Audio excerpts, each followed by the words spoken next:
On a appris que l'année prochaine, Didier Deschamps allait entraîner l'Olympique de Marseille. Qu'est-ce que ça fait d'être entraîné par un champion du monde alors que toi tu seras jamais champion du monde? Pourquoi je serais pas champion du monde? Si tu fais pas de passe sur le terrain, mon Mais frère. arrête de dire je fais pas de passe. Regarde les caméras, tu dis ça, et après les gens qui connaissent pas le football, ils vont croire un gros comme toi. Arrête de dire ça, mon frère. Je suis pas individualiste, t'es un ouf, toi. Tu Mais fais pas de passe sur le quoi, terrain. je fais des passes, tout ce que je fais, c'est pour l'équipe.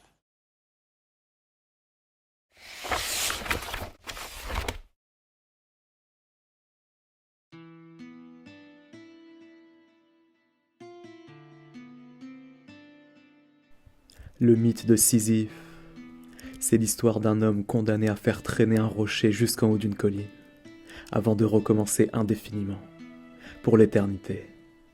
La carrière de Ben Arfa, c'est un peu la même histoire, à la différence près qu'ici, ce qu'Athème doit traîner pour l'éternité, ce n'est pas tellement un rocher, mais simplement son manque de professionnalisme, et ce bien au-delà des frontières franco-françaises en réalité. S'agissant de sa jeune période INF Clairefontaine, Olympique Lyonnais ou même Olympique de Marseille, tout a été dit sur le sujet, ou presque.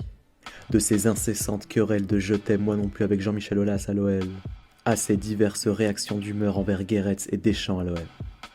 Au lendemain de ces 2 saisons passées sur la Canebière d'ailleurs, c'est loin de l'Hexagone que les vents du mercato estival 2010 finissent par le porter. En première ligue cette fois-ci, chez les Magpies de Newcastle. En leur nouvelle recrue, les dirigeants anglais perçoivent en effet un joueur indéniablement doté d'une technique de balle très supérieure à la moyenne. Difficile à cerner et difficile à gérer certes, mais malgré tout doué.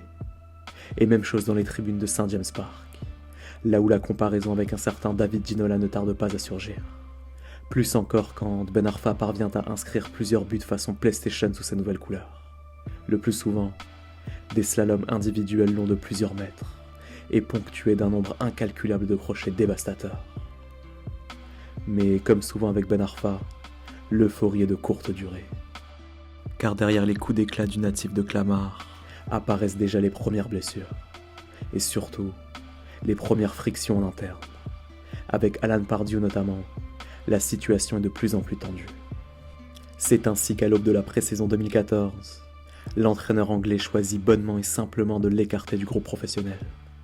En cause, le Télégraphe évoque alors une prise de poids pour l'international tricolore, constatée par les dirigeants anglais à son retour de vacances. Et interrogé sur le sujet, Alan Pardew est formel. C'est une situation simple, avoue-t-il à l'époque. Nous avons un niveau de professionnalisme et d'engagement dans notre travail auquel il doit se soumettre. Tant qu'il ne le fera pas, il ne fera pas partie de l'équipe première. Il ne l'est pas en ce moment. Traduction: Athème Ben Arfa est tout simplement incapable de répondre aux exigences minimales qu'implique son statut de footballeur pro, notamment en matière d'hygiène de vie et d'investissement personnel, à Newcastle en tout cas.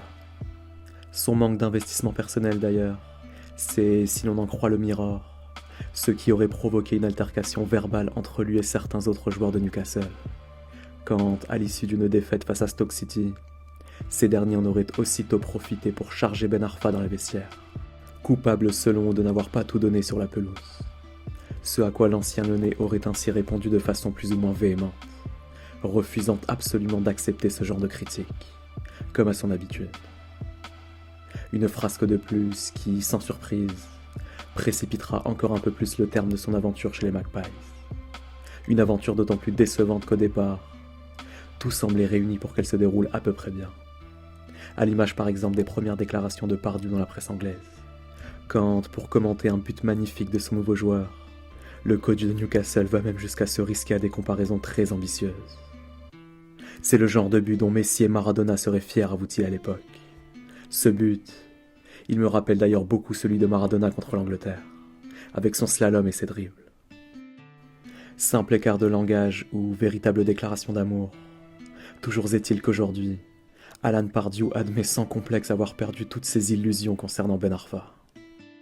En tant que manager, assure-t-il, vous avez différents types de francs-tireurs. Certains que vous pouvez perdre. Parfois, cela vous dépasse et ça devient problématique. Ben Arfa était devenu impossible à gérer. Sans surprise d'ailleurs, et malgré la bonne cote de popularité dont il bénéficie auprès des supporters anglais, Athème Ben Arfa se verra montrer la sortie dès le mercato estival 2014. Direction la Première Ligue encore et toujours. Mais le club de Hull City cette fois-ci. Le problème, c'est que, là encore, l'histoire se répète pour Ben Arfa. Entre l'ancien Marseillais et Steve Bruce, son nouvel entraîneur, la rupture sera définitivement consommée un jour du mois de novembre 2014, sur la pelouse d'Old Trafford.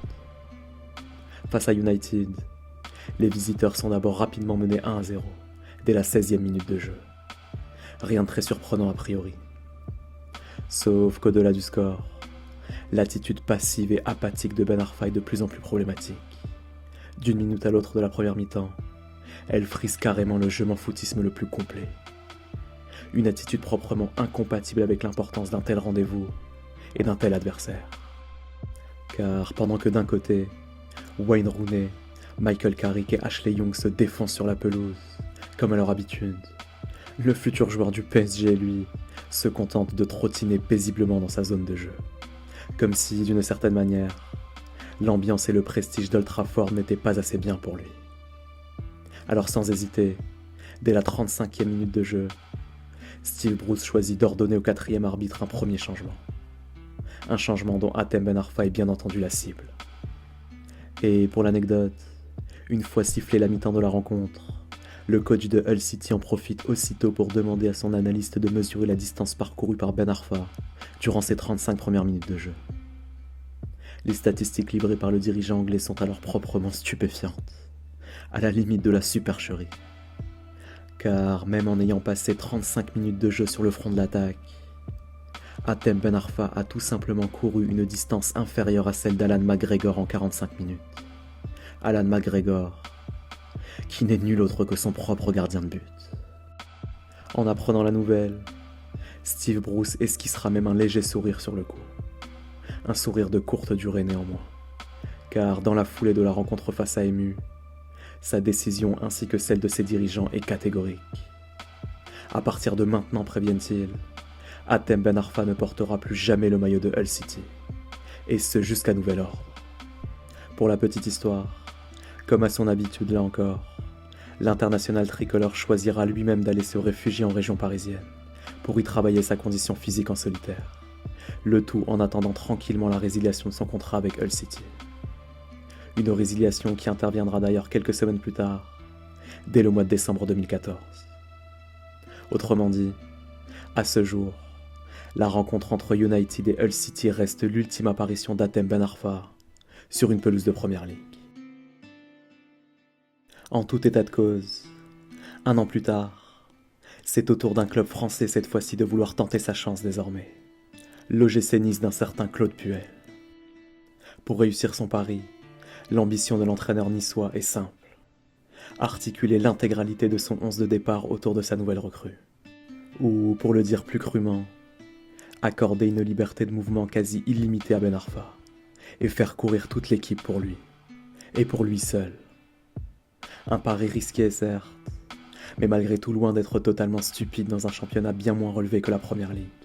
Et surtout, un pari gagnant pour Claude Puel. Sous les couleurs niçoises, en effet, HBA, comme on le surnomme, réussit l'une, si ce n'est la plus belle saison de toute sa carrière.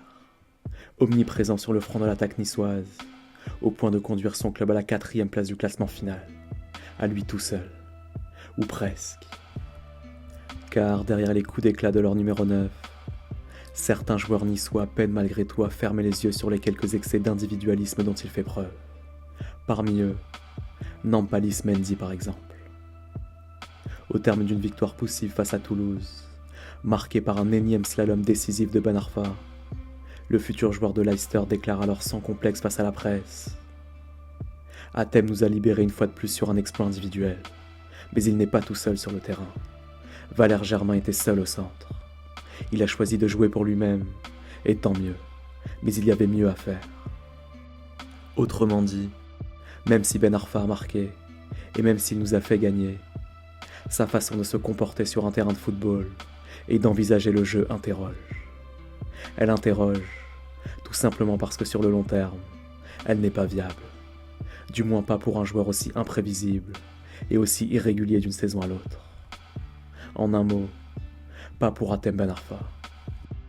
Et les nombreuses déclarations d'amour prononcées par Claude Puel à son encontre n'y changeront pas grand-chose en réalité. Surtout pas quand la suite des événements, marquée entre autres par le mauvais choix de carrière PSG et par d'innombrables autres altercations de vestiaire, finira d'ailleurs par donner raison à Alan Pardew, à Steve Bruce, à Eric Guéret, à Didier Deschamps, à Laurent Blanc et à tous les autres. Et aujourd'hui encore, même Samir Nasri, qui parle en connaissance de cause sur le sujet, peine à comprendre la profonde immaturité dont continue de faire preuve son ancien coéquipier de l'équipe de France. À l'image par exemple de son dernier coup d'éclat avec Jocelyn Gourvenec au LOSC.